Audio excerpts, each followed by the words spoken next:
Les amis, bonjour et bienvenue dans cette autre vidéo sur le meilleur du football.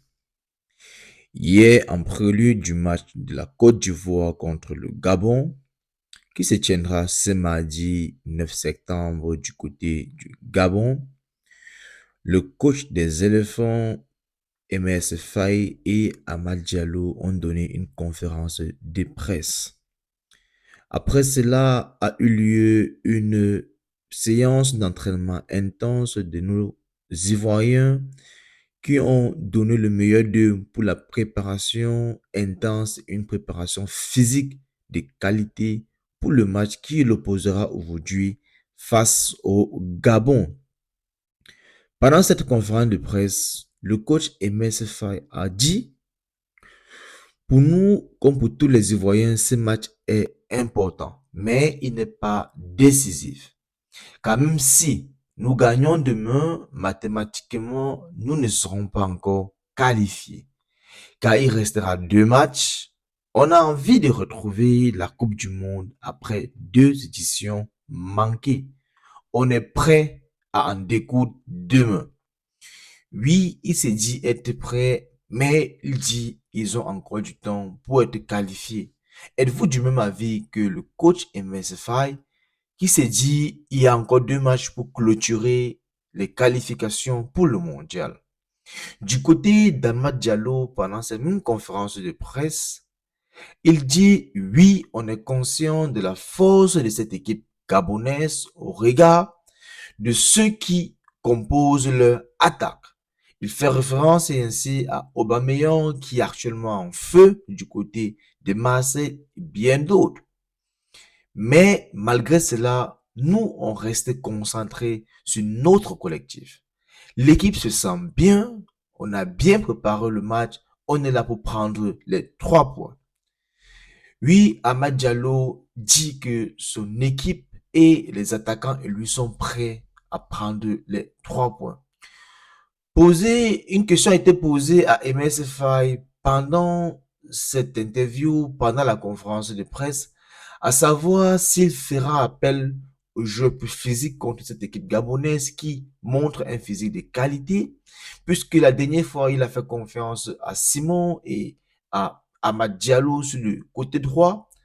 Oui, il dit pendant cette conférence de presse également, franchement, la séance que j'ai, c'est que je ne suis pas trop sur les réseaux. Donc, il dit la chance qu'il a, c'est qu'il n'est pas trop réseau social. Il n'est pas concentré aux critiques. Et de nature, il ne fait pas attention aux critiques. Il dit, j'ai beaucoup de choses à gérer et à regarder. M'arrêter sur les critiques quand la plupart du temps, les gens ne connaissent pas les tenants.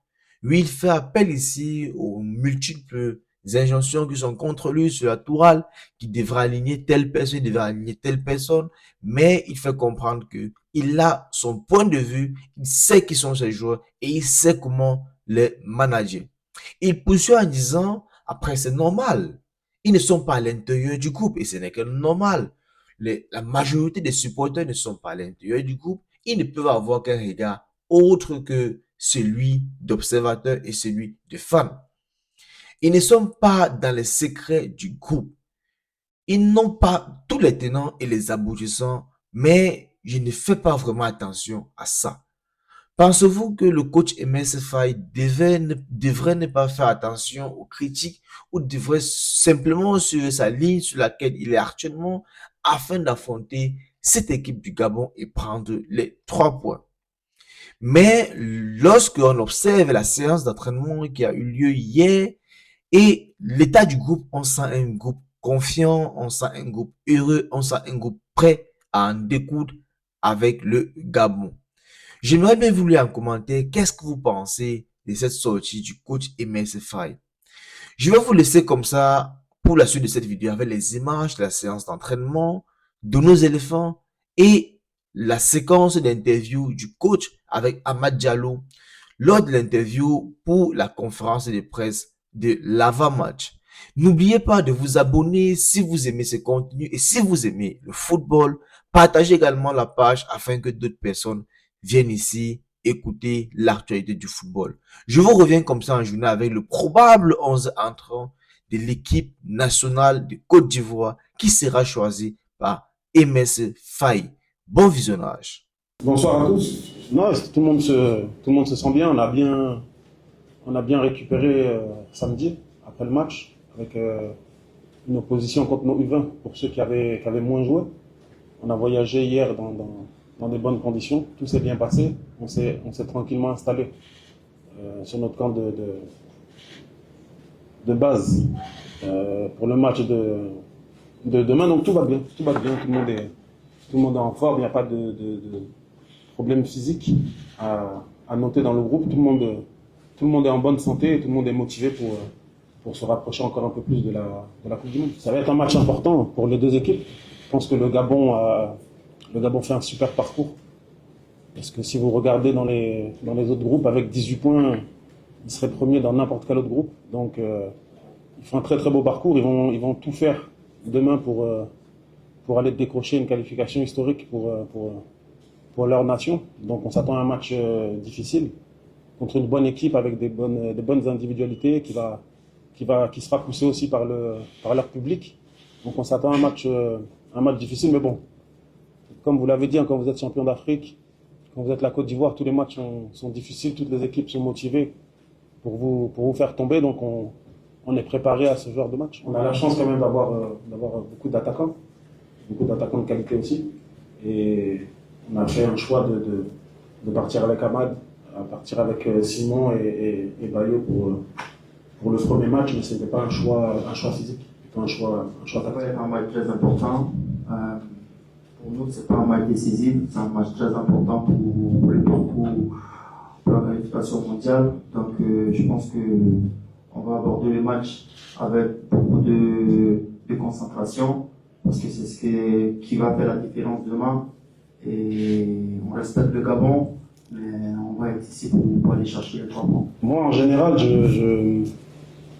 j'essaie de plus me concentrer sur mon équipe. Après, on a toujours un œil sur l'adversaire, c'est vrai, mais on essaie de vraiment se concentrer sur ce qu'on va faire nous.